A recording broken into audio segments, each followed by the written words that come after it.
नमस्कार मंडळी, कशा आहात? सुखी राहा, आनंदात राहा, आयुष्यमान राहा. भक्तिभावाने मी एक पांडुरंगाचं भजन म्हणते. विठ्ठला कधी येणार माझ्या घरा, विठ्ठला कधी येणार माझ्या घरा. माझ्या घरी गाई म्हशी, माझ्या घरी गाई म्हशी, तुझ्या घरी एकादशी, तुझ्या घरी एकादशी. विठ्ठला कधी येणार माझ्या घरा. माझ्या घरी लेकी सुना, माझ्या घरी लेकी सुना, तुझ्या घरी टाळवीणा, तुझ्या घरी टाळवीणा. विठ्ठला कधी येणार माझ्या घरा. माझ्या घरी नंदा जावा, माझ्या घरी नंदा जावा, तुझ्या घरी चंद्रभागा, तुझ्या घरी चंद्रभागा. विठ्ठला कधी येणार माझ्या घरा. माझ्या घरी माय बाप, माझ्या घरी माय बाप, तुझ्या घरी परब्रह्म, तुझ्या घरी परब्रह्म. विठ्ठला कधी येणार माझ्या घरा. माझ्या घरी चौरंग पाट, माझ्या घरी चौरंग पाट, तुझ्या घरी हरिपाठ, तुझ्या घरी हरिपाठ. विठ्ठला कधी येणार माझ्या घरा. मी आता तुम्हाला पांडुरंगाचं पंढरपुरातील कानूपात्राची कहाणी सांगणार आहे.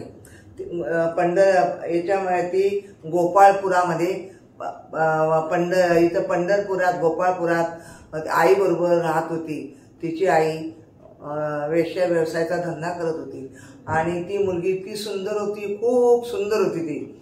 तर त्याच्यामुळे तिच्यावर लोकांच्या नजरा जायच्या आणि तिनं पांडुरंगाची खूप भक्ती करायची, पांडुरंगाची खूप भजन करायची. तिला भजन छान यायचं आणि रोज ती पांडुरंगाच्या दर्शनाला जायची पंढरपुरामध्ये आणि पांडुरंगाचं दर्शन घेऊन आल्यावर मग जेवायची. असं करून करून करून एक दिवशी बादशाहचा तिथे नौकर आला आणि त्यांनी तिला बघितलं आणि जाऊन त्यांनी त्या बादशाहाला सांगितलं घरी जाऊन की बाबा ती एक मुलगी येते म्हणे, खूप सुंदर आहे म्हणे, तुम्ही जर तिला राणी केली ना तर तुमचं कल्याण होईल म्हणे, इतकी सुंदर आहे म्हणे, ती देवाची भक्ती करते म्हणे, पांडुरंगाची ती.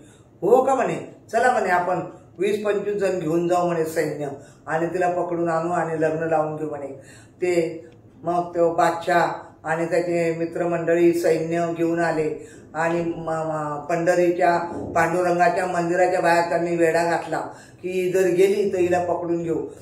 मग ती आली, दर्शनाला आली, तिने भजन म्हटलं, देवाची पांडुरंगाची पूजा केली आणि पायावरती डोकं ठेवलं आणि त्याच्यात तो आला, बादशाहचा नौकर आला.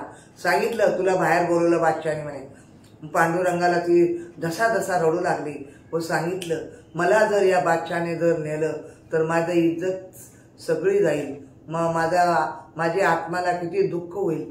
देवा पांडुरंगा, तू माझा मायबाप आहे, तू माझी दया कर आणि तू मला तुझ्या पोटाशी घालून घे, मला ते बादशाहच्या ताब्यात देऊ नको. मी तुझी एवढी भक्ती करते आणि तू मला त्याच्या हवाली करशील, मला फार दुःख होईल, मी मरून जाईल. मग नंतर मग तो नोकराला त्याने तिला धरून नेलं आणि दरवाजाच्या बाहेर ठेवलं. ती म्हणते मी थांबा जरा, मी ना पांडुरंगाचं दर्शन घेऊन येते. आणि पांडुरंगाचं ती मंदिरात आली आणि पांडुरंगाच्या पायावरती डोकं ठेवलं आणि सांगितलं पांडुरंगा, तू माझा मायबाप आहे, तू ये ना, मला आता वाचव, माझी इज्जत वाचव, तू मला पोटाशी घाल, माझ्या आत्मा ठेवू नको. पांडुरंगाने विटेवरून खाली उतरला, तिला कवटाळलं, तिची आत्मा तिच्या आत्म्याची ज्योत स्वतःच्या हृदयात घेतली पांडुरंगाने आणि तिचं धड बाजूला टाकून दिलं.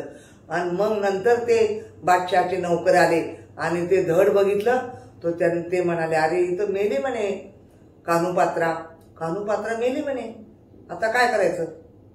ते सोडून पळून चालले गेले आणि पांडुरंगाने तिला ज्योत तिची स्वतःमध्ये सामावून घेतली आणि सगळ्यांनी पुजाऱ्यांनी वगैरे पांडुरंगाची आरती केली, पूजा केली आणि तिचं धडाची त्यांनी स्थापना केली आणि मंदिर बांधलं. तिचं कान्हूपात्राचं मंदिर पांडुरंगाच्या बाजूलाच आहे, तिथे मंदिरामध्येच आहे एका कोपऱ्यात.